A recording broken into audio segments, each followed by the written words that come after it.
The goodness of God is in the midst of your problems. I don't like trouble, but if trouble comes, I must celebrate because God has something greater for me on the other side. Why does God say that there's a table prepared on the other side? Because for his name's sake, he's going to get you through it. Will you say that? You know the kind of confusion that brings to the enemy when he's expecting you to be bawling your eyes out in pain and in defeat, and instead you are busy dancing. You should be swearing and cursing at everything, but no, you are praising nothing.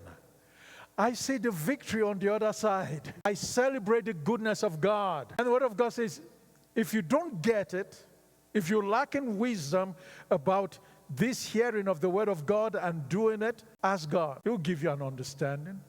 He'll give you the wisdom that you need to celebrate through all of these issues. Because if the truth be known, if you sit and truly consider, you have a lot of things to give God thanks for in the midst of the problems that you're facing. Not that this will happen, but something terrible happens and you lost an eye. You can still say, Father, I thank you, I still have one eye. I can still see. Because if you lost both, what are you going to do?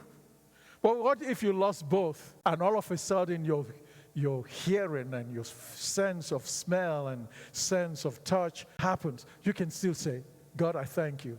Sure, I can't see, but my senses are heightened. I thank you that I have somebody who's helping me. You can always find a place to thank God. And that's what drives the enemy crazy. Because there is nothing that he can do to stop you from praising. What do you do with a Paul who is preaching the gospel? I'm going to throw you in prison. He says, okay, send me to that one over there. I was busy preaching. I didn't finish my preaching over there. Well, what are you going to do?